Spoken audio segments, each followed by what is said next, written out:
Qu'est-ce qu'il dit de beau, Uranus? Tiens,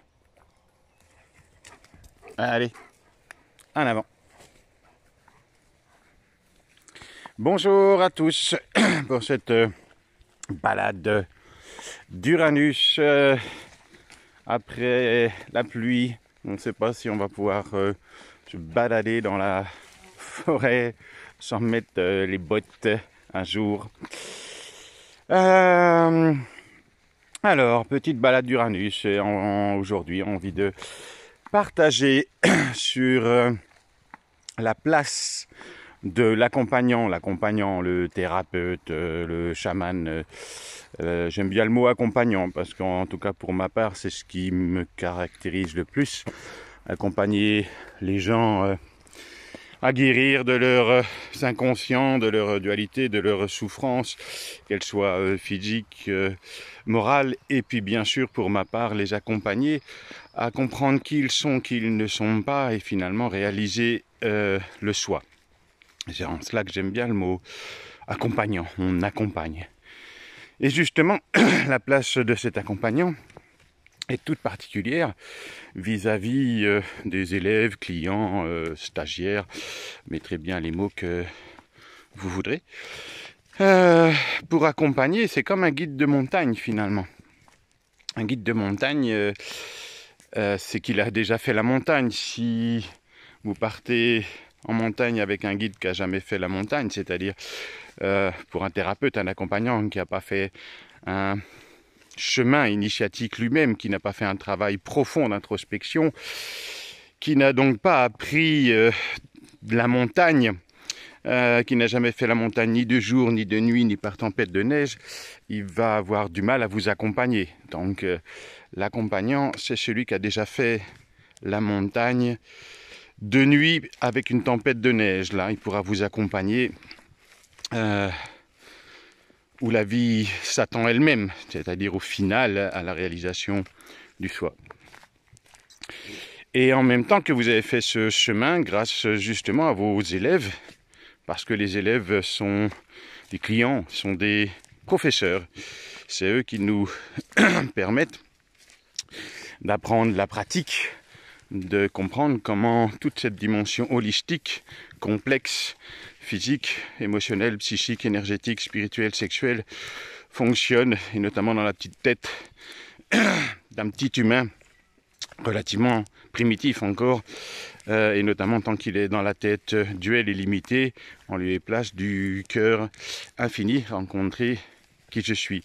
Donc on a la chance d'avoir des élèves professeurs qui doivent permettre Uranus, il est parti où celui-là, qui doivent permettre à l'accompagnant de sortir du triangle dramatique sauveur, victime, bourreau, parce que c'est le jeu pas favori de la rencontre dans l'accompagnement, la thérapie.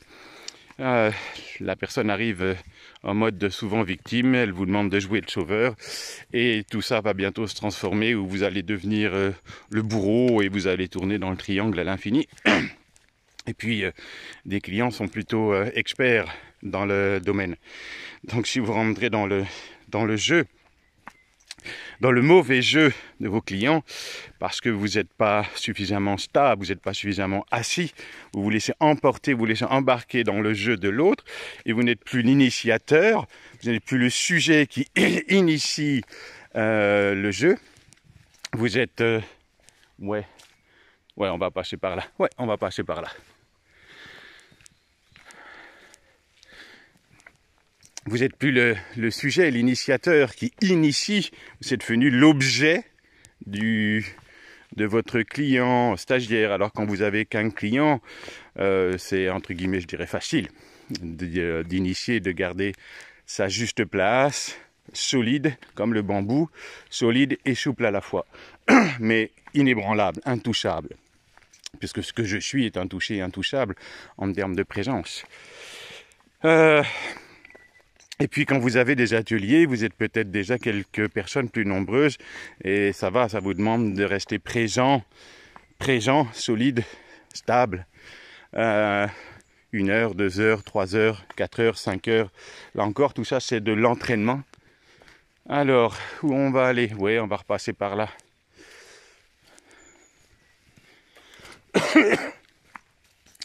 Ça vous demande donc de tenir une présence durant quelques heures ou voire même une journée. Et c'est déjà super, bravo. Parce que ça demande une vraie attention, un vrai effort, surtout pour commencer. Et puis lorsque vous faites des stages sur un week-end, sur une semaine, eh bien, ça vous demande encore plus de constance, encore plus de présence.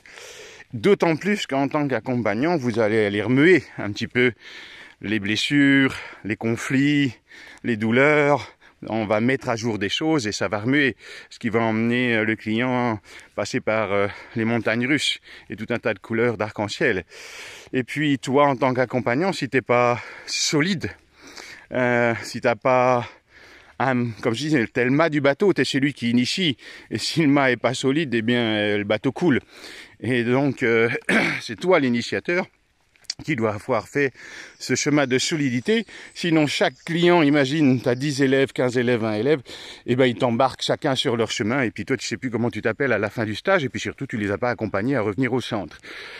Donc, c'est vrai que ça demande eh bien, de l'expérience, je crois. Pour ma part, quelques milliers d'heures de méditation. Et puis, je disais, oui, tu vas réveiller chez tes clients, stagiaires, pas mal de choses. Beaucoup de choses. Et tout un tas de jeux vont se mettre en place avec des jeux super riches, passionnants. Et puis des jeux tordus, des jeux aussi humains. Déjà, tu vas peut-être inspirer certains de tes clients. Tu vas les inspirer à travers ce que tu es, ta présence, ce que tu dégages, etc. Et puis, quand tu les... Alors c'est génial parce que si tu les inspires, ça veut dire que tu les aides à révéler ce qu'il y a de plus profond en eux, de caché, des potentiels en devenir. Puisque les personnes inspirantes, c'est ce qu'elles permettent de révéler. Ceux qui t'inspirent, eh bien, ça veut dire que si ça te touche, c'est aussi en toi. Et puis bien sûr, exactement l'inverse. Tu vas aussi révéler en eux grâce à ton jeu de miroir, parce qu'un accompagnant, en fait, c'est un vrai miroitier. Il a plein de miroirs, tous aussi déformants les uns que les autres, pour que tu vois à travers lui ce que tu ne veux pas voir en toi. Puisque forcément, si ce qui t'inspire est en toi, ce qui t'énerve est aussi en toi. Donc tu vois, il y a un jeu de miroir extraordinaire, mais pas toujours agréable. Pas toujours agréable. Pas toujours agréable, bien sûr, pour le client, parce que quand il voit des choses qu'il n'a pas envie de voir, donc il fait un travail de conscience, de profondeur, pour se connaître et se reconnaître, il y a des choses, il n'est pas tellement content que tu puisses l'accompagner à les mettre à jour. Donc il t'en veut, tu deviens la bête à abattre, la bête à détester. Et comme j'aime à dire, 100% des clients m'ont détesté un jour, c'est évident. Et je me rappelle la vie sur le chemin, après avoir fait un certain nombre de consultations, d'ateliers, la vie de me dire, bon ben maintenant, on va t'emmener à être détesté par les clients que tu accompagnes. Parce qu'en tant qu'accompagnant thérapeute, tu n'es pas là pour être aimé par tes clients, tu es là pour les accompagner. Donc aller chercher une forme de neutralité. Oh, ça c'est des champignons extraordinaires. Eh ben dites donc, les étoiles de mer viennent jusqu'ici. Je ne sais pas ce que c'est comme champignon, pas que je regarde, mais c'est rigolo. C'est rigolo. Et en tant que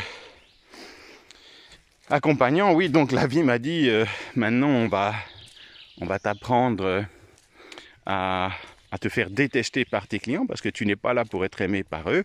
Et heureusement, le chemin parcouru nous apprend, pour vous aussi, à s'aimer soi pour ne plus avoir besoin d'être aimé par l'autre. Parce que le grand bug des humains, grosso modo, c'est vouloir être aimé, vouloir être reconnu par l'autre parce que lui-même ne s'aime pas et ne s'est pas reconnu, en fait, tout simplement.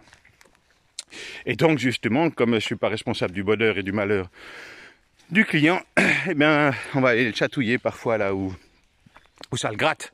Et là où il n'a pas envie qu'on le gratte, mais à ce moment-là, si la personne n'a pas envie qu'on la gratte là où c'est souffrant, là où c'est douloureux, ben c'est simple.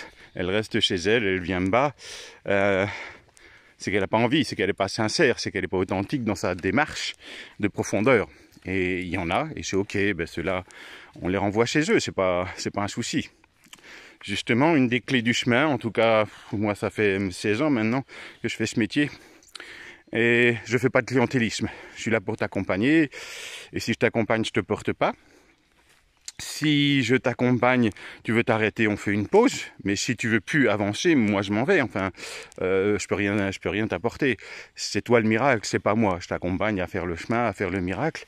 Et vous voyez, il y a de l'amour, oui, mais dans cet amour, il y a une rigueur. Il y a une différence entre la compassion et la pitié, entre la gentillesse et la naïveté. Et bien sûr, le chemin vous apprend à faire toute la différence, sachant que dans les jeux des élèves, eh bien tout ça va se jouer, s'entrejouer, et il va falloir, il y a une invitation à discerner pour voir un petit peu où ça en est. Cela dit, tous ces jeux-là font qu'on est de plus en plus solide et qu'on comprend aussi, qu'on perçoit de mieux en mieux les mécanismes des parties duelles blessées, enfin du mental finalement. Donc, résumé, en tant qu'accompagnant, si tu veux avoir un certain nombre d'élèves sur le chemin, et notamment pour des stages, alors le loup, on va aller par où? Allez, ouais, on va descendre là en espérant que ça ne soit pas trop... Tiens, viens, ouais, on va par là. Ah, oui, oh là là là là. C'est pas quelques stages, même s'ils vont t'aider, surtout avec des stages, avec des méthodes qui vont t'aider à être solide. Il y a une différence, hein, avoir, faire, être. Un savoir-faire, c'est une chose, un savoir-être, pardon, c'en est une autre. Et si tu sais pas être, bah c'est sûr, ne t'étonne pas. Il n'y aura pas grand monde qui viendra te voir sur le chemin, parce que si tu connais juste les protocoles pour monter sur la montagne et que tu vis pas la montagne, ben ça va pas se faire. Et aujourd'hui, il y a de plus en plus de gens qui vivent la montagne. Ils n'ont pas la montagne juste à travers des livres. Et c'est comme ça. C'est d'accepter que ceux qui connaissent la montagne dans le cœur, dans les tripes, la vie leur envoie du monde, et puis les autres, la vie leur envoie moins de monde. Et même quand elle nous envoie moins de monde, la vie, dans les consultations, les ateliers, les stages, il y a une perfection. Ça veut dire que c'est l'heure de l'entraînement. C'est à toi de t'entraîner. Mais oui, si tu veux accompagner les autres sur la montagne, il y a une invitation à s'entraîner. Alors on s'entraîne. Et puis c'est ok. Et puis il n'y a pas c'est bien, c'est mal. Chouette, j'ai du temps pour m'entraîner. Ça, c'est le cadeau de la vie. Et puis dans cette place d'accompagnant si particulière, il y a aussi tout un tas de jeux où... après, tout dépend bien sûr où se positionne l'accompagnant. Il y a le jeu des clients, des élèves, des stagiaires qui veulent que tu deviennes son ami. Ah, et oui, et non seulement que tu deviennes peut-être son ami, alors pourquoi, il y a sans aucun doute plein d'explications à ça. Et puis, ça marche pas que dans un sens, il y a aussi tout un tas de clients, clientes qui veulent que tu deviennes leur amoureux, leur amoureuse, ou même que tout simplement tu puisses passer au lit avec elle ou avec eux. Et ça, je te parle en connaissance de cause, parce que je pourrais écrire un livre ou un bêtisier sur toutes les aventures que j'ai pu vivre à ce niveau-là, avec tous ceux qui veulent devenir amis, tous ceux qui veulent passer dans ton lit. C'est humain, et c'est aussi rigolo, parce qu'aussi tu vois derrière ça tout un tas de jeux, parfois un peu tordus, il est vrai, parfois franchement un peu tordus. Et justement, ces gens-là qui veulent devenir ton ami, qui veulent devenir ton amoureux, ton amoureuse, ils voient plus, ils savent plus où ils en sont. Alors mon job, c'est de les recadrer. Et toi aussi en tant qu'accompagnant.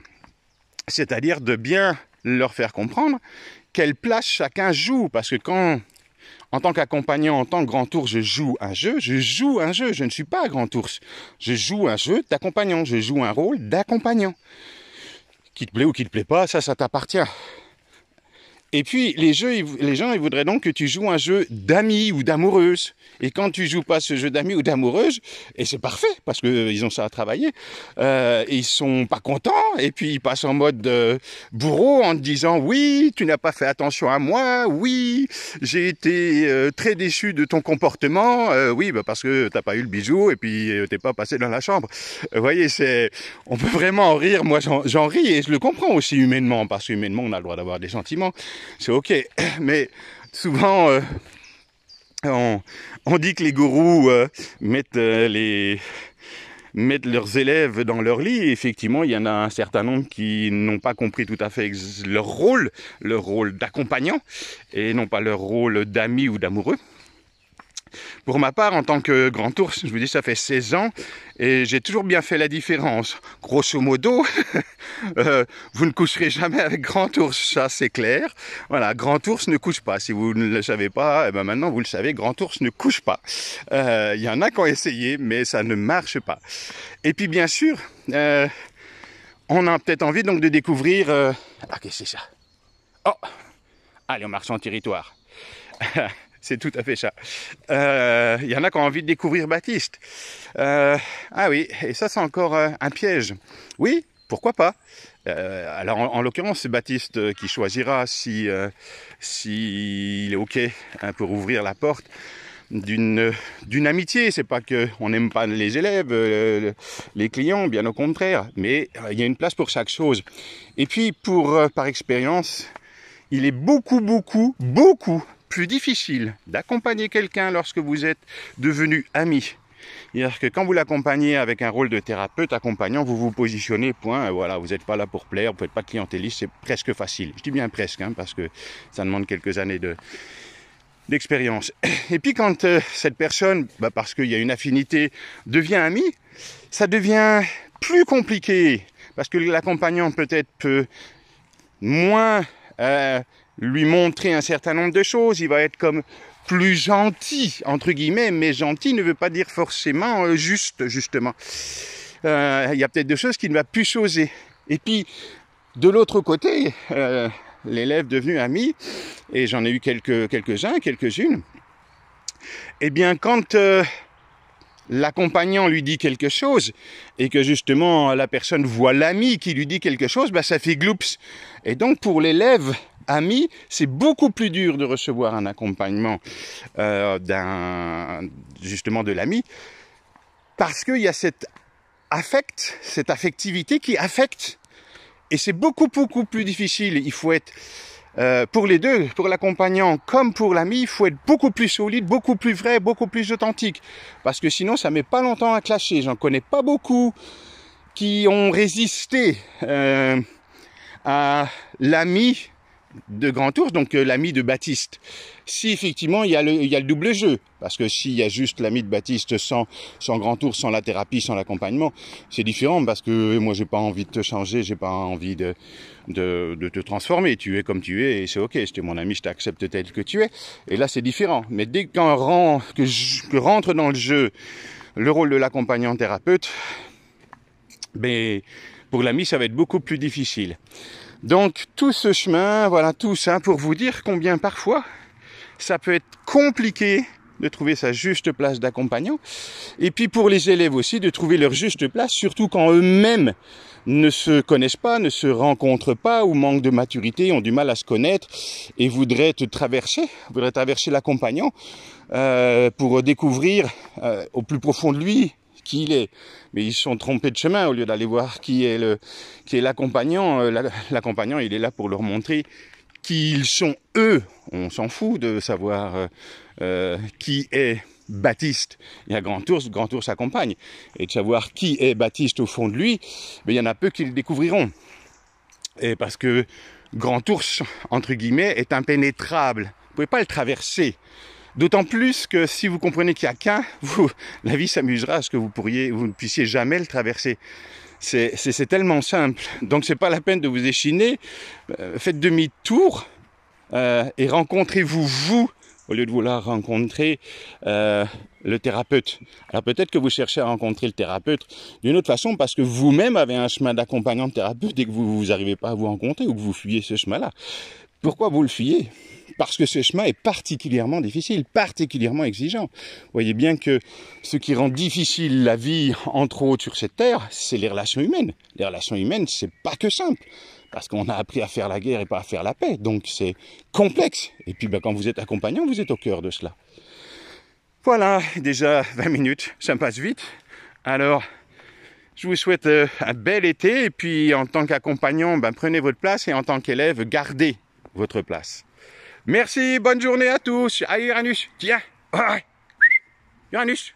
Oh, allez, tiens, au pied. Allez, oui, oh, ta ta ta ta. Voilà la la la la, ce chien. Oh, da, da, da, da, da. Voilà. Alors, c'était bien la balade? Ouais.